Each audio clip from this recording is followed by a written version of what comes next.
I left Congo after armed militias started violently harassing our villages and enforced unimaginable atrocities, especially to the men of the village. Most of the times, these armed militias would come to the villages and demand ransom for the men they have held as hostages. If the family couldn't come up with the money, the armed militias would kill their hostages. To protect myself and my family, I decided to travel alone to Uganda.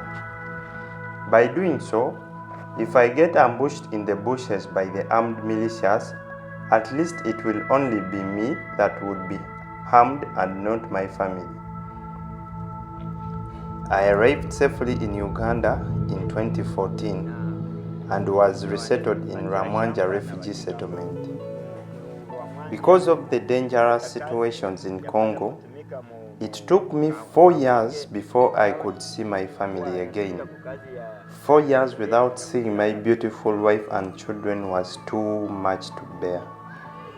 I desire to be with my family, see my children grow, and be with my wife.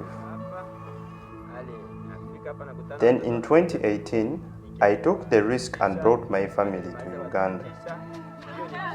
With my family now in Uganda, my greatest challenge is to provide food for my young family. When I was living by myself, I could take care of myself, but now I have to make sure my family is taken care of. The United Nations World Food Programme has been assisting us with food. However, that help was not enough to sustain my growing family for a month. So I moved out of the refugee settlement and took a job in another town, 50 kilometers away from home. It was good working in that corn mill. It brought extra income for my family to supplement the food given by the UN World Food Programme. However, my children got very sick, so I had to go back to the settlement and help with my sick children. I was devastated to be back in the settlement as I had an excellent job at the mill. I needed to find another trade to keep my family from getting hungry.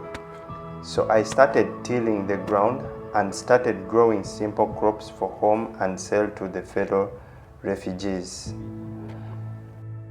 The small money I earned from selling my crops and vegetables, I started another business, making bricks out of mud and selling them to my fellow refugees. This was good business. It gave me extra income for my young family. One day, a friend informed me that ADRA was looking for volunteers to help with their World Food Programme project, and so I went and applied for the volunteer job. ADRA took me in as a volunteer in charge of loading food in hard distribution operations and got a stipend of $4 for my duties.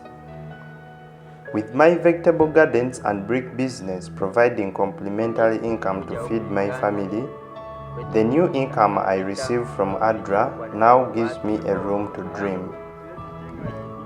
Not only can I buy small types of furniture for my little house, but now I can build a better house for my family.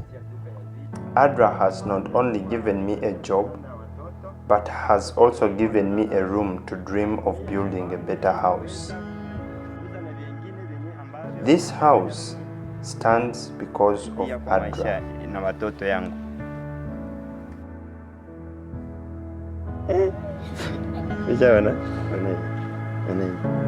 Nani huyu?